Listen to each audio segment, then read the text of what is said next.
બાલુ, જલ્દી ઉઠ. તું કેટલો નસીબદાર છે રે.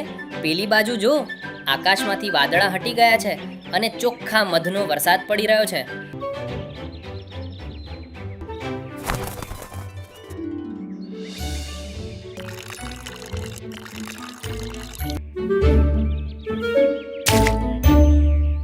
તું મોન્ટુ, તે આ શું કર્યું?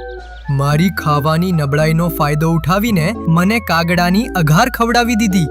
જો આજે તારી પૂંછડી ન કાપી તો મારું નામ બાલુ નહીં. તને છોડીશ નહીં. અહીં આવ.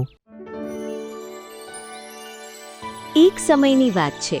એક અદ્ભુત જાદુઈ જંગલ હતું. એ જંગલમાં મોન્ટુ નામનો એક તોફાની વાંદરો, છોટુ નામનું એક પ્યારું હરણ, બાલુ નામનું એક રીંછ અને ચિંકી નામનું એક રંગ બદલતું પક્ષી રહેતા હતા. આ ચારેય પાક્કા મિત્રો હતા. જો કે મોન્ટુ વાંદરાની એક ખરાબ ટેવ હતી. તે જંગલના પ્રાણીઓને હંમેશા વગર કારણે જૂઠું બોલીને વિશ્વાસ અપાવતો અને પછી એપ્રિલ ફૂલ કહીને તેમની મજાક ઉડાવતો. આનાથી જંગલના બધા પ્રાણીઓ અવારનવાર પરેશાન રહેતા.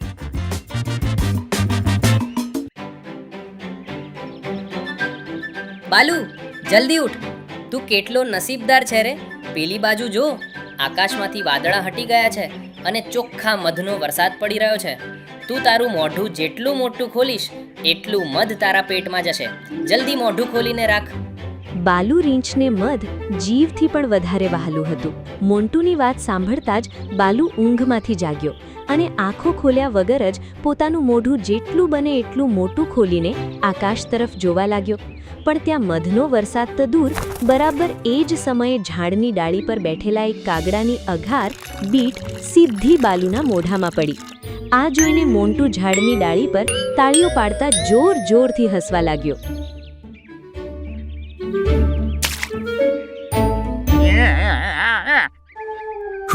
તું મોન્ટુ, તે આ શું કર્યું?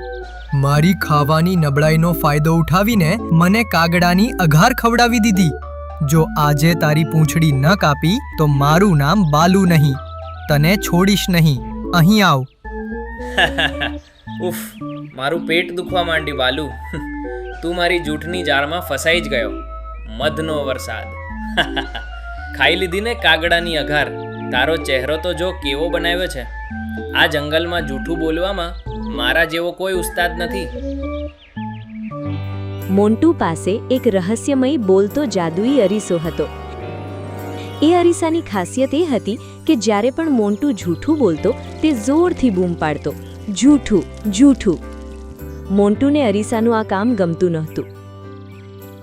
એક દિવસ મોન્ટુએ અરીસાના મોઢા પર મજબૂત પ્લાસ્ટર ચોંટાડી દીધું અને તેને એક જૂની કોઠડીમાં નાખીને પોતાની ગુફામાં છુપાવી દીધું. મોન્ટુ, તું જે કરી રહ્યો છે તે બિલકુલ બરાબર નથી. તું બહુ મોટો જૂઠો છે. આ જૂઠને કારણે તું એક દિવસ મોટી મુસીબતમાં ફસાઈશ. તને જલ્દી જ સમય પાઠ ભણાવશે.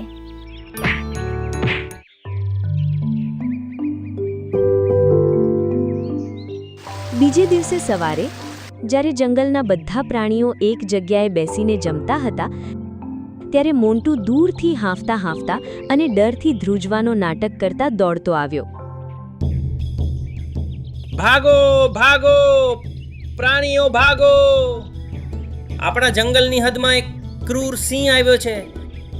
તેના હાથમાં એક મોટી જાદુઈ કુહાડી છે. તે જે પણ પ્રાણી દેખાય છે તેને કાપીને ટુકડે ટુકડા કરી ખાઈ રહ્યો છે. જો જીવ બચાવવો હોય તો અત્યારે જંગલ છોડીને ભાગી જાઓ.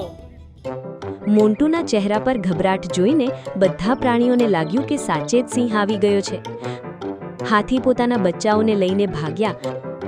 હરણ આમ તેમ કૂદવા લાગ્યા. પક્ષીઓ આકાશમાં ઉડી ગયા. આખા જંગલમાં નાસભાગ મચી ગઈ. બધા પ્રાણીઓ ઝાડ અને ગુફાઓ પાછળ છુપાઈને પોતાનો જીવ બચાવવા લાગ્યા. પણ ઘણી વાર સુધી ન કોઈ સિંહ આવ્યો કે ન કોઈ કુહાડીનો અવાજ આવ્યો. ત્યારે મોન્ટુ એક મોટા પથ્થર પર બેસીને પગ હલાવતા જોરથી હસ્યો. મોન્ટુ, ક્યાં છે એ સિંહ? ક્યાં છે કુહાડી? શું તે અમને ફરીથી છેતર્યા? ઓય છોટુ, તું જ્યારે ભાગતો હતો ત્યારે તારા પગ કેવા ધ્રુજતા હતા તને ખબર છે? મેં તો બસ મજાક કરી હતી. તમે બધા આટલા ભોળા હશો તો કેમ ચાલશે મારું જૂઠું સાચું માનીને તમારું આમ છુપાવવું જોઈને? તો મારું હસવું રોકાતું જ નથી. બધા પ્રાણીઓ મોન્ટુની આ હરકતથી કંટાળી ગયા હતા. તેમને સમજાઈ ગયું કે તેની મસ્તી અને જૂઠ હવે હદ બહાર જઈ રહ્યા છે. લંબુ એટલે કે એક બીજો વાંદરો એ ગુસ્સામાં મોન્ટુ તરફ એક સડેલું કેળું ફેંક્યું.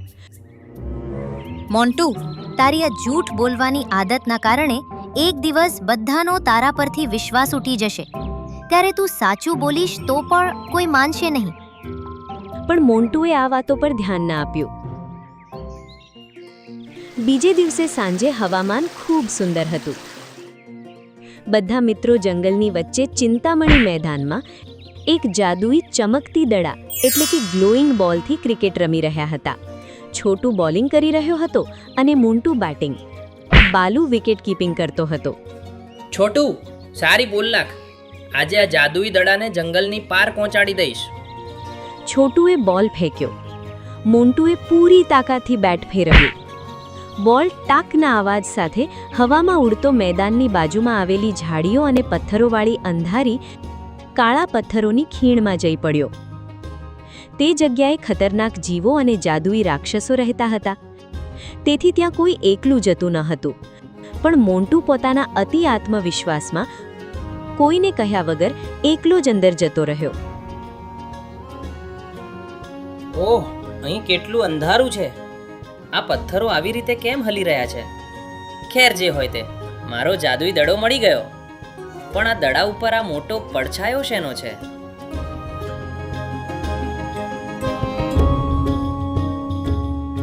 જેવું મોન્ટુએ દડો ઉઠાવવા માંગ્યો, એક વિશાળ કાળા પથ્થર પાછળથી એક ભયાનક વિશાળ જાદુઈ વીંછી પ્રગટ થયો. તેની આંખો લાલ અંગારાની જેમ ચમકી રહી હતી અને તેની પૂંછડીના ડંખમાંથી લીલું ઝેર ટપકી રહ્યું હતું. તેણે મોન્ટુને જોતા જ જોરથી અવાજ કર્યો. અરે બાપ રે, આ તો કોઈ રાક્ષસી વીંછી છે. છોટુ, બાલુ, મને બચાવો! મોન્ટુ ભાગે એ પહેલાં જ એ જાદુઈ વીંછીએ પોતાની પૂંછડી વીજળીની ઝડપથી હવામાં લહેરાવી અને મોન્ટુના જમણા હાથ પર જોરથી ડંખ મારી દીધો. એ ઝેરની અસરથી મોન્ટુનો હાથ થોડી જ સેકન્ડોમાં લીલો થવા લાગ્યો. એ ઝેર આખા શરીરમાં ફેલાવા લાગ્યો અને તેનું શરીર પથ્થર જેવું સખત થવા લાગ્યું. બચાવો માં, હું મરી રહ્યો છું. મને બચાવો! જાદુઈ વીંછીએ મને કરડી લીધો છે. મારું શરીર જામી રહ્યું છે. હું હલી નથી શકતો. આ સાચું છે. ભગવાનના સોગંદા જૂઠું નથી. મને બચાવો! મેદાનમાં હાજર બાકીના પ્રાણીઓને મોન્ટુની ચીસો સંભળાઈ. પણ તેઓ બધા એક જગ્યાએ ભેગા થઈને હસવા લાગ્યા. લંબુ કેળું ખાતા ખાતા બોલ્યો, લાઈટ લો યાર. કાલે તો સિંહ અને કુહાડીનું જૂઠું બોલીને આને આપણને ડરાવ્યા હતા. હવે ફરી આપણને આઉટ કરવા કે ડરાવવા માટે કોઈ નવો નાટક કરી રહ્યો છે. આની એક્ટિંગ માટે તો ઓસ્કર મળવો જોઈએ. હા લંબુ, સાચું કહ્યું. તે આપણને ફરીથી પાગલ બનાવવા માંગે છે. આ વખતે આપણે તેની જાળમાં નહીં ફસાઈએ.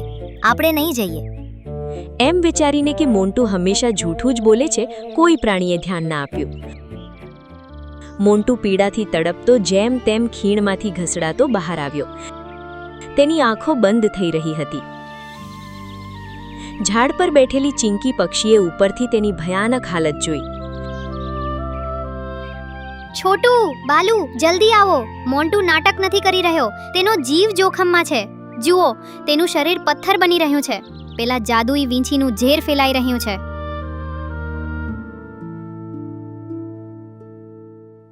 અરે બાપ રે, આ તો સાચે જ જાદુઈ વીંછીનું ઝેર છે. જો 5 મિનિટ વધારે રોકાઈ ગયા તો આ પૂરેપૂરો નિર્જીવ પથ્થર બની જશે. આપણે આપણા ગુસ્સાને ભૂલીને તેને બચાવવો પડશે. ત્યારે જ પેલો વિશાળ કાળા પથ્થર પાછળથી એક ભયાનક વિશાળ જાદુઈ વીંછી પ્રગટ થયો. તેણે પોતાની જાદુઈ શક્તિથી પથ્થરોને હવામાં ઉછાળવાનું શરૂ કરી દીધું. બાકીના પ્રાણીઓ ડરીને ભાગી ગયા, પણ મોન્ટુના સાચા મિત્રો ત્યાં જ ઊભા રહ્યા. બાલુ, વાર ન લગાડો. મોન્ટુને તમારા ખભા પર ઉઠાવો અને લઈ જાઓ. ચિંકી, તું ઉપરથી વીંછીની આંખો પર હુમલો કરી તેનું ધ્યાન ભટકાવ. હું મારા શિંગડાથી તેને અહીં જ રોકું છું. ચિંકી પક્ષી વીંછીની આંખો સામે ઝડપથી ઉડવા લાગી, જેથી તેને કાંઈ દેખાય નહીં. છોટું હરણે પોતાના મજબૂત શિંગડાથી વીંછીના પગ પર પ્રહાર કર્યો. આ દરમિયાન બાલુ રીંછ મોન્ટુને ખભે ઉપાડીને જંગલના વૈદ્ય ગજ્જુ દાદાના આશ્રમ તરફ દોડ્યો. બાલુ, છોટું અને ચિંકી ત્રણેય મળીને મોન્ટુને ગજ્જુ દાદા પાસે પહોંચાડ્યો. મોન્ટુનું શરીર અડધું પથ્થર બની ગયું હતું. ગજ્જુ દાદાએ પોતાની સૂંઢથી પવિત્ર સરોવરનું સંજીવની જળ છાંટ્યું અને એક ગંભીર મંત્ર ભણ્યો. મંત્રના પ્રભાવથી મોન્ટુના શરીરનું લીલું ઝેર કાળા ધુમાડામાં બદલાઈને મોઢામાંથી બહાર નીકળી ગયું. પથ્થર બનેલું શરીર ફરીથી સામાન્ય થઈ ગયું. મોન્ટુએ ધીમેથી આંખો ખોલી અને લાંબો શ્વાસ લીધો. તેના ચહેરા પર પછતાવો સાફ દેખાતો હતો. મોન્ટુ, આજે તારો જીવ તારા આ સાચા મિત્રોને કારણે બચ્યો છે. એમણે પોતાનો જીવ જોખમમાં મૂકીને પેલા વીંછી સાથે લડાઈ કરી. તારી જૂઠની આદતને કારણે આજે તું મરી જ જાત, કારણ કે કોઈએ તારો વિશ્વાસ ન કર્યો. મને માફ કરી દો ગજ્જુ દાદા, મને માફ કરી દો મિત્રો. મને આજે સમજાઈ ગયું કે જૂઠું બોલવાની આદત કેટલી ખતરનાક છે. મેં હંમેશા તમને પરેશાન કર્યા, છતાં તમે મારો જીવ બચાવ્યો. તમે જ મારા સાચા મિત્રો છો. મોન્ટુને સુધરતો જોઈ ગજ્જુ દાદા હસ્યા. ત્યારે જ મોન્ટુની ગુફામાં બંધ જાદુઈ અરીસો મોન્ટુના હૃદય પરિવર્તનને પોતાની શક્તિથી જાણીને બોરીમાંથી બહાર નીકળી આવ્યો અને ઉડતો ઉડતો ત્યાં પહોંચ્યો. શુક્ર છે મોન્ટુ, તને બુદ્ધિ તો આવી. જૂઠ પળભરની ખુશી તો આપે છે, પણ સમાજમાં આપણું સન્માન અને વિશ્વાસ હંમેશા માટે ખતમ કરી નાખે છે. હવેથી પ્રામાણિકતાથી જીવજે. હા મિત્ર, મને માફ કરી દો. હવેથી હું ક્યારે કોઈની સાથે મજાકમાં પણ જૂઠું નહીં બોલું. જ્યાં સુધી મારા શ્વાસ છે, હું ફક્ત સાચું જ બોલીશ. આ જ મારું વચન છે. મોન્ટુની ઈમાનદારી જોઈને જાદુઈ અરીસામાંથી એક સુનેરી પ્રકાશ નીકળીને મોન્ટુને હાથ પર એક સુંદર સત્ય કંકણ બની ગયું. એ દિવસ પછી મોન્ટુએ પોતાની મસ્તી તો ન છોડી, પણ જૂઠું બોલવાનું હંમેશા માટે છોડી દીધું. જંગલના બધા પ્રાણીઓ ફરીથી મોન્ટુ પર વિશ્વાસ કરવા લાગ્યા અને બધા ખુશી ખુશી રહેવા લાગ્યા.